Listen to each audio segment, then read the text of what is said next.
Hello and welcome, everybody. This is We Are the Bat Fans, our Batman podcast. In today's episode, we will be talking about the Tim Burton film from 1989, the first live-action, theatrically distributed Batman film. And we have a special guest today, our friend Mike Wilson. Yay! Thanks for having me, buddy.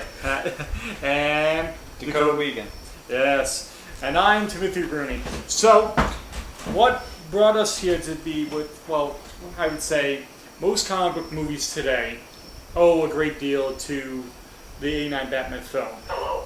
No one is available to take Sorry for my your call. answering machine Please going leave off. a message after the tone. Shut up, Mike. And there's nobody there. Good.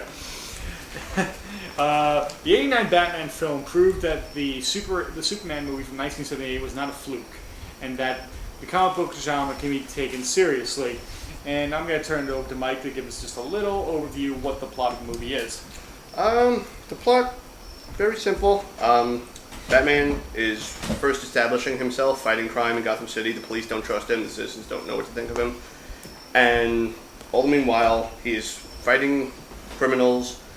The mob is trying to cover up a scandal at Axis Chemicals because the recently elected DA, Harvey Dent, wants to put them under. And the mob boss, Carl Grissom, betrays his most trusted man, Jack Napier, for having an affair with his girlfriend. And when Batman goes to arrest him, he incidentally creates the Joker by dropping him into a vat of chemicals. Very much like Alan Moore's Killing Joke. And with the creation of the Joker, he goes on a killing spree of Gotham citizens by poisoning several chemically charged deodorants and Cosmetics. cosmetics. That's the word I was looking for. Health and beauty aids. And Batman cracks the case with the help of his new love interest, Vicky Vale, who came to town to work with Alex Knox, the only person who believes Batman is real within the newspaper business. And Vale actually ends up falling in love with Bruce Wayne, aka Batman. And Bruce Wayne tries to deal with his feelings towards her while his duty to being a crime fighter. And Dakota, what was the first time you saw this movie? Don't actually remember the first time I saw it. Mm-hmm. I just know when I was a kid, we had it on VHS Right. at home, and it was one of those movies my parents didn't want us to watch without them Right. because of the dark content and everything like that. But that didn't stop me and my brother from watching it one night, Mhm. and then we turned it off right around when the Joker electrocuted the one guy to death, Yeah. which is now one of my favorite scenes in the movie. Yeah. But that's as far. We were like, I was 7 or 6 at that time, Mm-hmm. and so that was like well after the movie came out. Right. I just don't remember. I guess that would be my first time watching it, Right.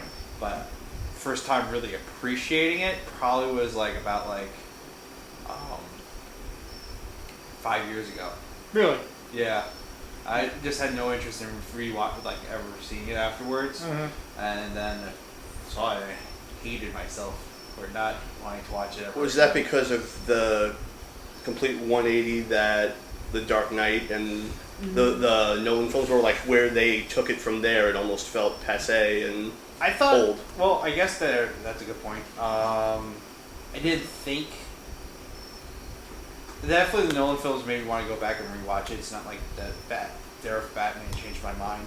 That I was always a Batman fan because of the animated series. It's just It's not your fault. It's not your rediscovering Batman was actually. We talked about this in a first episode. Mhm. Rediscovering Batman was on JetBlue, and they had Boomerang on. It was the second part of the Two-Face episode. That's where we discovered Batman, the animated series, and everything Batman. So, yeah. But I honestly have to say I didn't really appreciate this movie until like maybe 5 years ago. And when was you first time you saw it? Well, I first saw it in '89, not in theaters. I remember, it's the story I tell all my friends, just renting it every week from Blockbuster. I first saw this movie at the same time when they were showing reruns of the Adam West series Right. on Channel 11.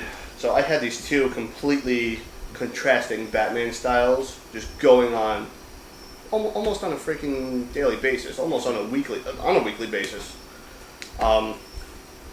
As a kid, you never really noticed the differences between them. I knew that one was, a little darker than the other, but It was Batman. it was Batman, and I loved Batman. I saw so many similarities where, Batman always stops the bad guy, but the differences were few and far between, to the mind of a child. I didn't see much of a huge difference between Cesar Romero's hackneyed plots to rob the bank and the Joker wanting to kill all of Gotham and electrocuting a man to death and frying him, it all blended together, and I think you can even point out little parallels between the two of them, like when they have the newspaper that says Batman cracks Joker's, how it spins towards the camera, Yeah. little things like that. Well, I think like the one thing was with the Batman, with the '89 movies, that it was meant to feel timeless. Because you have like '80s pop soundtrack, you have '40s clothes, 40s Art Deco style. or Deco style, and at least Joker's costume is very similar to Cesar Romero's, and Even the and- makeup too. yeah, At least Jack He Nicholson shaved his mustache. before he did this role, and it was just like, and then you have like a little bit of futuristic element with the Batmobile. You wonder how the hell that thing could be created at that I time. wonder how the Batwing is aerodynamically sound when it's in the shape of the Yeah. Batman logo. Yeah, you feel like that shouldn't be able to fly, but Yeah. you don't really. I actually never thought about the aerodynamics of the Batwing. I just thought it was the coolest plane ever. Yeah. And I remember the first time I saw a movie, I was also very young. It was like the first there was like 3 or 4 movies that like always informed my childhood. It was like the 2 Terminator movies. I was way too young to see them, but I did. It was Batman and Back to the Future. And the '89 Batman was just something different. Like all the other movies were very science fiction based, and they were dark to an extent, but Batman was darker, and it was a different kind of hero. I never saw a character that would wear a mask like that. And I was never exposed to like Zorro when I was younger or anything like that. He was the first superhero I was introduced to, and I was just feeling like this is the coolest thing ever. And I used to watch that. We still have the VHS tape downstairs, and I watch it constantly. I think we have 2 copies. Yeah, I think I had 2 copies. You have one still in the plastic, don't you? Yep. Where'd you find it anyway? I got that as a birthday present because one of my friends at their job found it, still wrapped up. It must have just got lost somewhere, and she just said, "Here, happy birthday." Just included it. Pretty awesome. Why not? I still won't open it. No, wouldn't no, either. no. That's like almost a collector's item. Give it like another 10 years or so, and it's gonna be like, hey, I need to repair my roof. Well, sorry. I'll take out a loan before I sell it. One thing is like with going back to like first impressions. After you saw it, like we all feel like we would want to watch it again. You were frightened by it when you saw it when you were younger. It's coming from the mind of a 6-7-year-old. Sure. And you said like never again. Did you have like any nightmares or anything like that afterwards? Now first time obviously, yeah. Right. But as I matured, obviously, became like became such a good movie, like to pull so much inspiration from, and it does hold true to Batman to an extent. Yes. It holds true to a very early Batman that a lot of people don't really know about. Yeah, it's very early Bob Kane, Bill Finger. Very early Batman. Bob Kane, but You can definitely see that because Batman Kills people. Uses guns. he doesn't go out of his way to kill people, but if they die, they die. Yeah. No, but like he like. if he has to kill to complete Yeah, the job, he'll do it. yeah. I kind of makes me wonder. There's an early scene where they're talking about 2 gangsters have just robbed tourists, and they're going through the wallets and purse of the people they just robbed. And one of them brought up the idea of Batman being around, and that there was another gangster or another criminal who was thrown off a roof. Makes you wonder: did Batman drop him on purpose or on accident? That's all part of the myth of Batman too, because that also reflects the comics where, in many ways, even though they know he's real, he's this urban myth, and they know, oh, you gotta watch out for the Batman. He's become this legendary figure to be feared by the criminal underworld. You don't know what he's gonna do to you. Which I think the Nolan films tried to do, but I don't think it was really successful. They have that one moment in Dark Knight about 2 guys about to do a drug deal, and they see the bat signal, and he's like, "No, I'm not going to do With it." some of the worst Yeah. dialogue ever. You have a better chance of in the Powerball. Powerball. I'm like, oh, so they're in Jersey. New Jersey Powerball. Gotham run by Chris. That Christian. is the only thing that ruined Dark Knight for me. Is just horrible extras. Horrible extras. I didn't like it. As much as I love Dark Knight, horrible extras. I still think the worst extra is in Jaws. Like, what kind of shark is it? Tiger shark. Oh, what?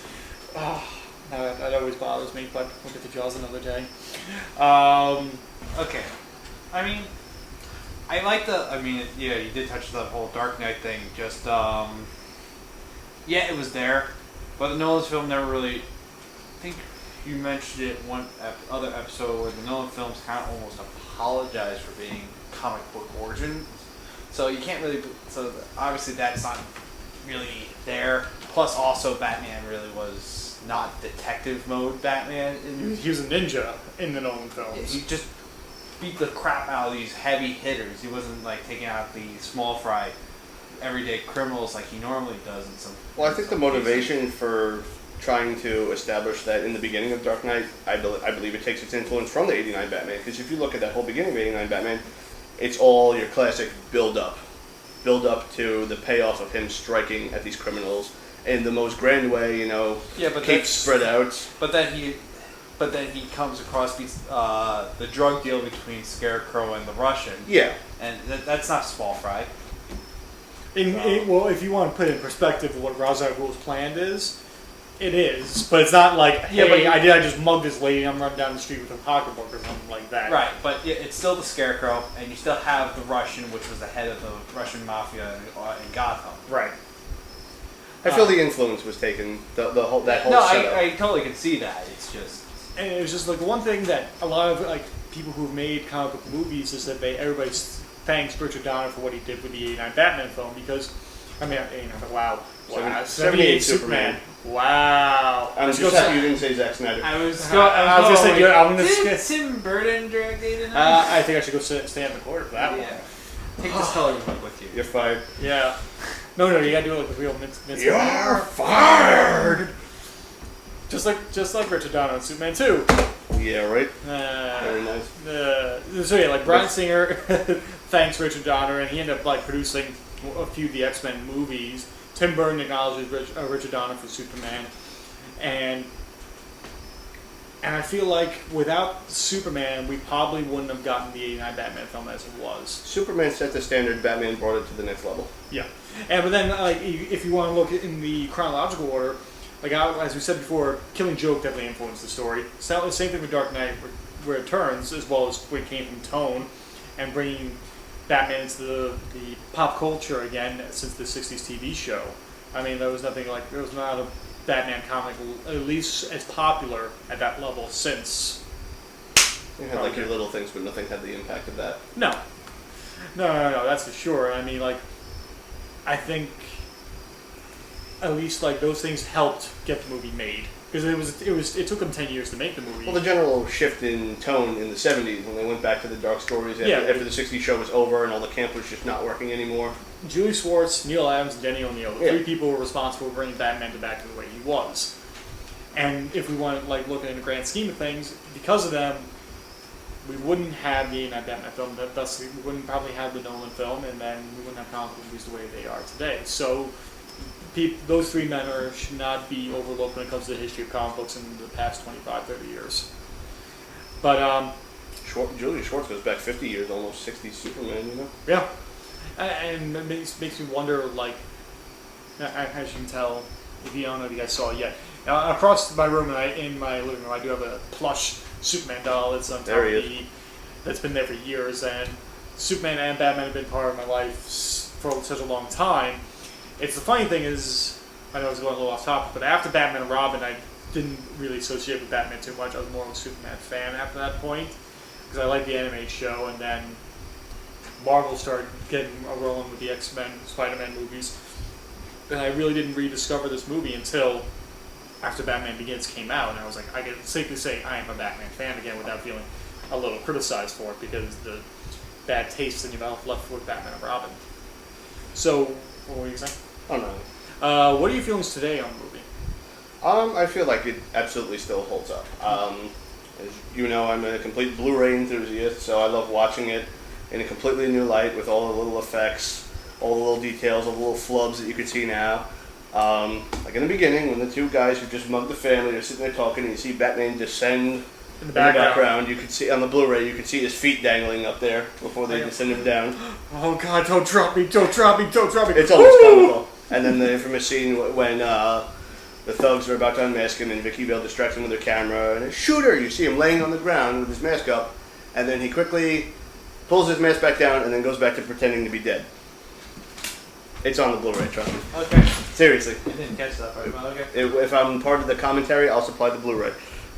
Okay. If you sit there and point it all out. Well, I think, I mean, I do like, I think the movie does hold up to a degree.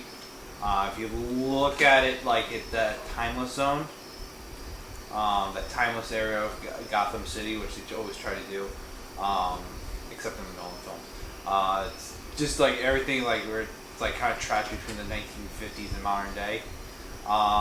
It holds up in that perspective. Some things didn't, like the Bat computer. Oh, yeah. Actually, not. Some of the gadgets and stuff like that. I mean, obviously you can say it's like since he first started off, some of the gadgets are imperfect, not perfect, not perfected, and everything like that. Like the Bat belt. It's not really a belt. It just holds things. There's It no just little holds compartment. things. Yeah, there's no compartment to it. It's just it's everything on his hips and it slides forward. And the grapple hook, how he has to like have the weight like distributed through. Yeah, I mean, How much okay. So torque- what if how- he's saving a kid in maybe a full-size man out of a burning building? So he's like, all right, Is he trying to get the 600-pound man out of his house by breaking through the wall? yes. How much do you weigh? 572. You're going down the foundation. As he's laying there in his bed. As he's laying there in his bed, so he can't get up. No, forget about you. I just guessed. No, no, Like, if this is the '60s TV show, he would have had a giant spatula in his pocket and been like, Robin, give me the bat spatula. Or it's like the Fire Dogs episode of Ren and Stimpy. Hey, save my elephant! They addressed that in Batman Returns, the second movie, yeah. where he doesn't need to like adjust the weight torque on his grappling hook or anything. Here's the like bat that. zip line. Yeah, and I love He that. had bat zip line in the first '89 Batman. He had like a different type. No, yeah, that was like where- a full armature. Then I think it was attached to his wrist, and the other one is like attached to his And back. he shot two grappling hooks. This one was just, it shoots one and then he clips it onto something and rides it down. Okay. like there's like a little zip line. Well, that was also a showing of the technology evolving, so I'm sure that helps Yeah. with like making the movie less dated. yeah, I'm just saying like some things are just dated. The one thing that dates the movie dramatically, though, and I'm not sure if anyone really picks it up, is the incident in Africa Vicky Vale was covering. The Quarter Maltese thing, Yeah, that's from The Dark Knight Returns. Because that was an incident Frank Miller wrote about. right. That dates it Yeah. badly. Uh-huh. It's covered in there so well that no one would know about it. It's Pick it touched up. upon enough. It doesn't give it like a full-on timeline of when that happened. You would literally have to do your research, but if you're just a casual fan watching it, it may be a point in history you don't even know about. Yeah, it's Wasn't part of it? I want to say I read somewhere that was something fictitious or it was based on something real. I'm not sure what the actual history is, but I know, like in the comic book, it's when Superman goes there to destroy Russian troops that are invading, and he's sent on Reagan's behalf to stop the Russians. That's when he takes a nuke to the base, but lives. Well, another thing that could date it is when you see the Joker cutting out all his pictures. There's the scene of Bob walking in, and there's the classified folder about the nerve gas, the laughing gas, dated 1977. Yeah. That doesn't necessarily, That doesn't necessarily. because it was it said discontinued 77, so that doesn't date it. Right. Well, also Bob was using a Polaroid camera. That too. And then Bob was not using a cell phone or a digital camera.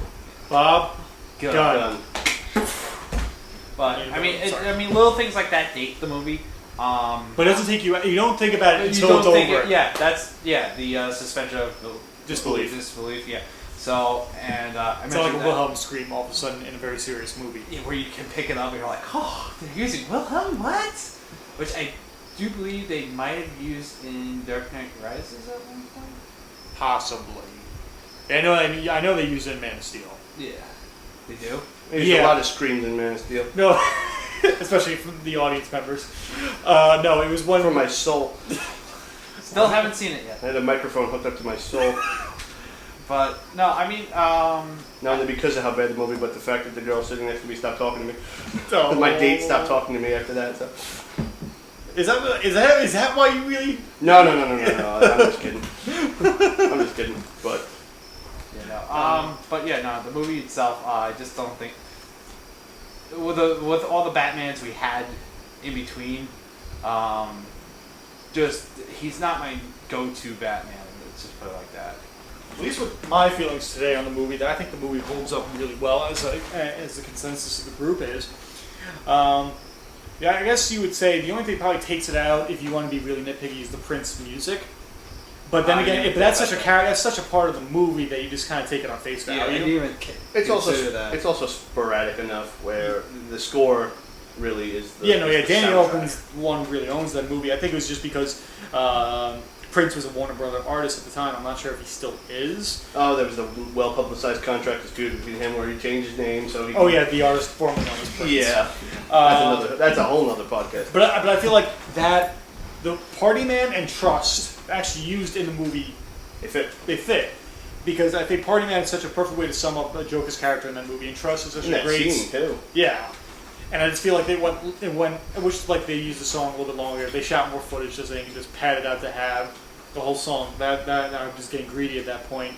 The only thing I say that dates the movie, and I say dates the movie, but I think that's just the problem with the movie is the third act, and that Joe Chill is not the murderer of Batman's parents. Which I understand they want to make it an emotional connection between the two of them. I understand that. However, It's unnecessary. Yeah, no. There's enough of a connection between how they are Yeah. truly the same type of insanity, except one Is control of it and one's not. one's in control of it, one's not. Well, that's arguable too, whether the Joker's in control of his insanity because of how ambiguous his character is. Yeah. but I mean, like, You don't need it. One is fighting for the best cause. He's using his insanity to try and do good. The other is using his insanity to try and do evil. I wouldn't necessarily say Batman's insane. I mean, obviously, someone who I'm going to quote Christian Bale here as I don't think someone who wears a mask and goes around and beats people is perfectly insane, but he's not Clearly has issues. That was something clearly like that. has issues. He clearly has issues, but I mean, to take it to that level, like he needs therapy. Yeah, but then you can But make maybe the argument. just as You much can as make the Joker. argument about any superhero at that point because there's something wrong with them if they want to put on a cape and get the crap kicked out of them. Well, I mean, Batman, I feel, is a different beast just because of the fact that he has no superpowers. He does this crazy, obsessed. He called it a crusade in the comics, crusade to avenge his parents. So he put himself through living nightmares that most people don't. Most of these superheroes have powers to use as their tool. He just has himself and his Drive.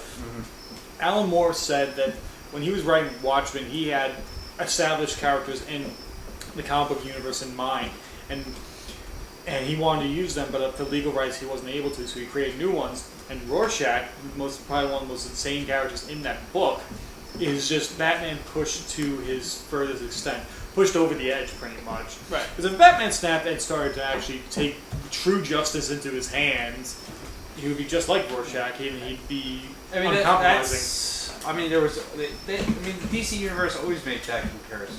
Yeah. I mean, Mask of the Phantasm. Andrea Beaumont as the Phantasm was Batman just over the edge. Punisher is pretty much. Batman over the edge. Yeah. But they all come back to 1939 Batman, where he just doesn't care if he kills the bad guy or not. He just wants to stop him at any cost. Yeah, because there was no precedence. There was only Superman before that, and I'm Yep. pretty sure Superman killed people in those comics too. Superman was beating up everybody. He was throwing people around like they were baseballs. That's probably the only good thing about that sensory board that came about. You know, in The Comics Code. Comics Code, where they try to stop Yeah. because they try to stop influencing America. That's probably the only. It gave these heroes a moral anchor. Yeah, it gave the heroes a more anchor not to kill them, even though you can beat them like to an inch of their lives. but it definitely set in stone where the whole Batman doesn't kill people because he doesn't want to become the criminal that The he wants writers- to stop. The writers had to, they had to create something of that. I mean, yes, eventually the comics code became passe and became more of a hindrance. It became more of just a general anchor than a moral anchor. Yeah, and which- they got around. The comics code is pretty much dead right now. The only problem is that, like, because of that code, like, comics like The Vault of Horror and Tales from the Crypt kind of went by the wayside because of it, because they couldn't tell the true pulp stories that they wanted to. Well, That was, until once the code went by the wayside. until Stan Lee said, you know what, do we have to publish it? Do we have to submit it to the board before we publish it? And so I said no. It's kind of like the PMRC for music during the 80s, because, and like, it kind of backfired on the PMRC, kind of like, hey, this is not good for you, I'm going to buy it. But, alright, so what would be your favorite moments or moments from the... Lord. I mean, I already mentioned the Joker Murdering- murdering that one gangster that kind of looks like mob boss? Tony or- Vitelli. Tony Vitelli. He kind of looks like Eric Roberts and Warren Beatty, like, put together. That's how I mean, I was that's saying. And melting. It just was, that's one of my favorite scenes because it describes the insanity of the Joker.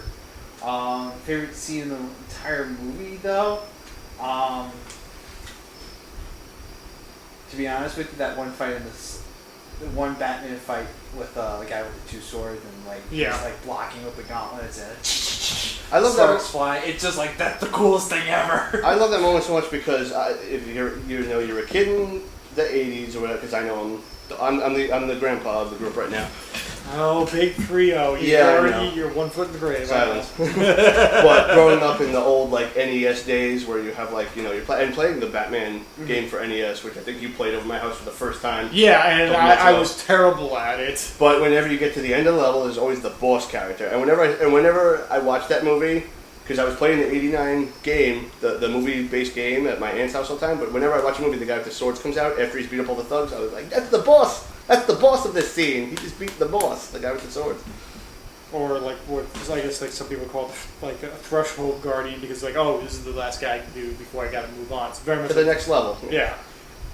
James Bond has done that for how many Oh, so movies, long. how many henchmen before he gets to the real big daddy at the end. So I guess that would be your favorite scene then, That's the alley fight. that's not my favorite scene. That's the scene I enjoy. I cannot pick a favorite scene. I'm sorry. I could tell you favorite moments. I love just the entire setup from the beginning to when it cuts to the DA press conference where they're introducing Harvey Dent. That whole beginning where where Gotham City is shown to be the cesspool Yeah, that it is hookers on the streets talking to this kid, homeless people everywhere, graffiti, garbage, everybody just shouting about this nice little tourist family can't get a cab because everyone's so rough and tough. It gives you such a great impression of the city. Yeah. They take the back way, which you never take. There's homeless people fighting back there, get robbed. It looks like 42nd Street in Manhattan during the 80s, so that's Yeah. what it kind of looked like. They get robbed. The criminals go up on the roof. They're sitting there yucking it up about how they got this great score, and they talk about, oh my god, man, we better get out of here. This superstition of the Batman, and then just the reveal where you see him, like I said, descending. Where you can see his feet dangling on the Blu-ray.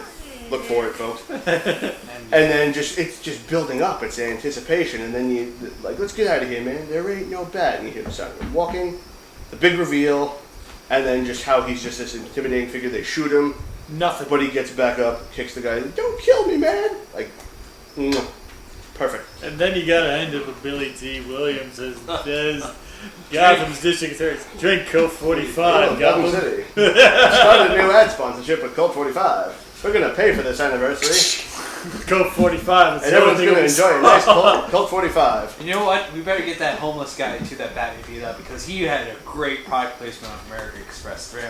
Hey, look, American Express. Don't leave home with that. That's Don't- probably the first, Don't leave home with your that. first instance of product placement in a superhero movie.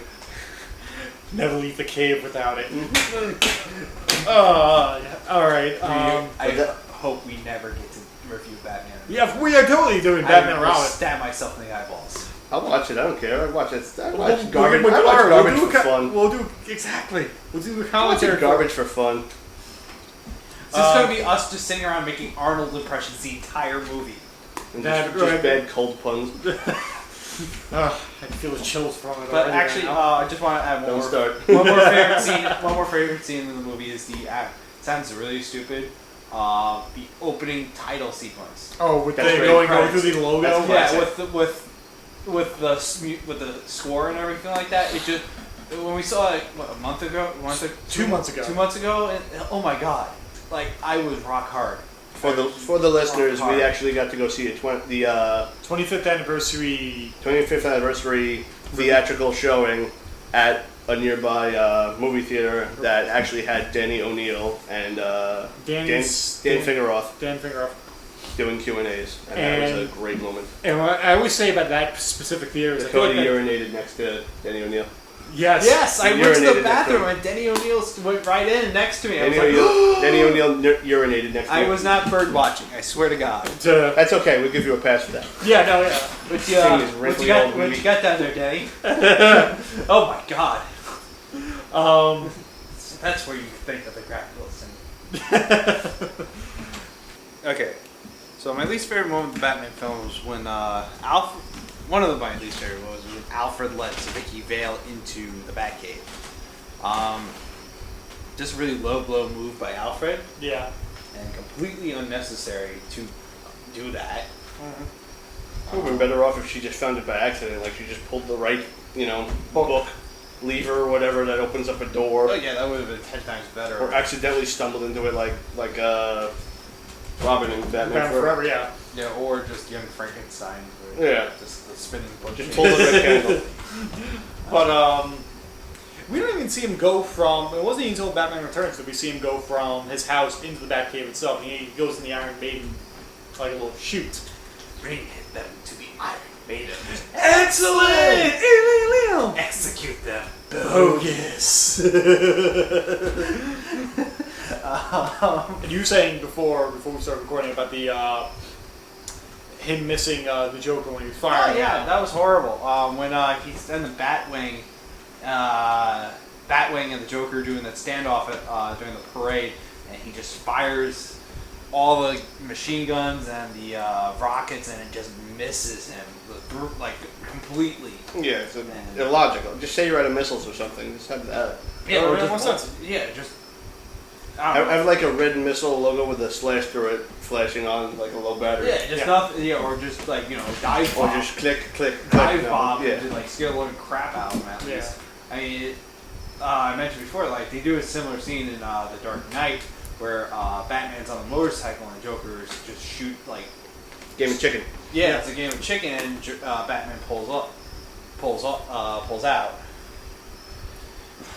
And, yes, Pulls out prematurely So, but before the climax of the movie. that's chaos theory. Mm-hmm. Jeff Goldblum.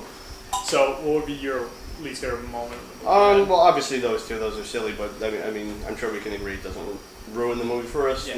My just general thing I didn't like was just the real lack of development or arc for Batman. I mean, all there really is he sleeps with the love interest and can't decide if he likes her or not, and discovers the Joker is the long lost murderer of his parents, and ultimately kills him. But there's no real substance in that. No, it's a plot, it's not a story. Yeah. It's just like going A to B to C. It's not like, all right, let's like really understand the character or something like that. But before we started the podcast, we were talking about why we like which Terminator over the other. The reason why I think I like T2 more, and the reason why I think T2 is better is because it has story. It has multiple character arcs for multiple characters, as well as being a great action movie and just a great story overall. So I think like that's one thing that's lacking with this movie. And like the two things that really bother me about the '89 Batman is that him hanging up upside down as a bat, while Vicky Vale, who works the newspapers in the next room, and he's flexing like a bat, and she came to Gotham City to look for Batman, and he knows that at this point that's kind of silly. This guy's hanging upside down like a bat. I wonder if he's Batman. Nah, I'm going back to bed. Yeah. And then there's a scene where she stalks him when he's Where she stage 5 clingers him. extremely. Yeah. But no, the funny thing is that it shows her parked outside the Wayne Manor grounds. It looks like there's no trees around there, so like, how do you not see her car unless she's like really deep into the woods and you can't She see was her. just on the side of the road.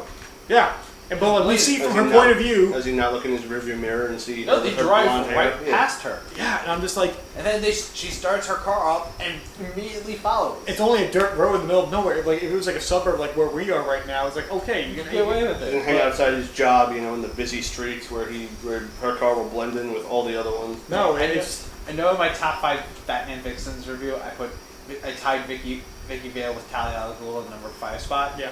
And I'm just restating what I said in the review. I don't think she was a good character. I still think she was a good, a big damsel in distress, but she looked damn good doing it. Jim Basinger, Yeah. before the alcohol. Before the alcoholism. Could be worse. It could be Sean Young and how obsessed she got Oh, with my Batman goodness. Returns. Jim Basinger before the alcoholism and before Alec Baldwin. But, alright, I think we're going to wrap it up now. One thing is we could say is that we highly recommend the movie. If you've just seen the Nolan movies, I say give it a watch because it's nice to see a different vein of Batman. And without that, we wouldn't have had Batman the Animated Series. And that's my favorite, Oh, favorite Batman stories ever. And like, Best Batman ever. Without it, you wouldn't have the modern superhero movie. I know. It sets such a tone. Yeah, but I think A like, standard. but I think that's the problem with the Dark Knight.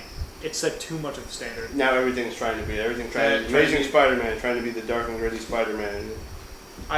Well, to an extent. To an extent. I don't Yeah, but he's all see- depressed. He's all getting into fights and But that was taking Spider. revenge. That's always been Spider-Man. He's been all depressed, but Spider-Man has always been. Well, this is a whole nother. No, and the podcast Amazing. now. I mean, there are so many different Spider-Man universes. The Amazing Spider-Man follows the one where he's in high school, like gets For the whole power- thing. I mean, Yeah, I and definitely. he gets an ego because he has all these superpowers, and that's where the whole with great power comes great responsibility makes more The sense tone because just shit. Well, yes, his whole learning to be a hero over a vigilante, I loved even more. It's just in that movie, the tone just shifts so many times where you almost feel like you're watching another movie. Like but that's he's doing all this. They're watching us, Yeah. they're watching us fly away. I grew up. Spider-Man was my favorite superhero before Batman was. Batman. It obviously has changed because I love Batman more than Spider-Man, but Spider-Man still holds a very special place in my heart, Oh, yeah. and I will fight anyone who disagrees with me. Oh, so what's best, Spider-Man the Animated Series or Batman the Animated Series? Well, that's not a question because Batman the Animated Series just like kicked loading crap And it out of had every guns. cartoon. And it had guns and he Real didn't guns. recycle the footage. And he actually threw punches, not one, for 3 seasons. And yeah, he never threw a punch. No, It he was always webbed webbed them. them. He always webbed them. Yeah, Or he threw somebody at somebody. Yeah. Threw him to the No, ground. but my biggest. If you read any of my reviews and everything like that, which We'll be in the link description. yeah, I have huge problems with cartoons where they don't use real guns. I have a problem. Okay. Yeah, and you know what? This is the first episode we're gonna have to actually put bleeps in it now. I will be Woo. happy. At least it's not from like. at least I stopped swearing before the tape At started least rolling. I'm. Yeah, but you were killing yourself beforehand. Yeah, but hey, you don't have to edit anything from there. At least I'm not quoting the King's Speech right now. That's true. British romance. Yeah, no. Biggest problem with cartoon series is the lack of real guns. In the Spider-Man series. No, in any cartoon series ever. Or if you don't, if These the are guns these don't- are all whole nother topics. I know, but it's we but it look does at like stem, X-Men, G.I. Joe, but Spider-Man. it does stem from the Batman in the animated series, which then stems to the They broke a lot of rules. 89. It's just every other cartoon follows like had laser guns that either didn't work or like they were dangerous, but Man, you get hit with No them, you're threat. just like, yo, You're stunned. ow. or no, or they had the accuracy of a stormtrooper. Yeah. And meanwhile, in the Batman animated series, they used real They guns, shot and there Commissioner was Gordon in one and there episode. was The danger. Jazz Man. They shot Yeah. Commissioner Gordon. And he was in the He hospital. got shot with a gun and he was The gonna only- die. The only other series that I know of back in the '90s that did that with real guns was the show Gargoyles. Yeah, but Like- Gargoyles was so much style-wise too. Oh yeah, Batman. which I did a review of that. Do I do a audio review of it? I will. Okay, cool. 89 Batman set a standard that inspired another standard to be set. Another standard in animation. cartoons. Yeah. It's, But It's a snowball. going back to what we were saying about standard, and saying like if you're only used to the Nolan universe, give the '89 film a try, and you get a different slice of the same character. yeah. I mean, Nolan's good, but I don't think he's like the Bible of No. superheroes. In Burton's, you will see more style over substance, but there's enough substance there to make it a good movie. Yeah. Yeah, unlike Batman Returns. I have a big problem with Batman Returns. But as one last thought to leave on is saying about the Dark Knight, saying that Josh Whedon said is like the godfather of superhero movies, his postmodern like take on it. And he says like I still want to have comic book movies, hence that's why he's working with Marvel, and that's why he's getting the Avengers and such. But all right, that will conclude our review of the '89 film. I am Timothy Rooney. Mike Wilson, Dakota Wiegand. This is We Are the Bat Fans, and thank you for listening. Wonder Twin powers activate. Turbine to speed. Reverse polarity. We are confusing All right. this.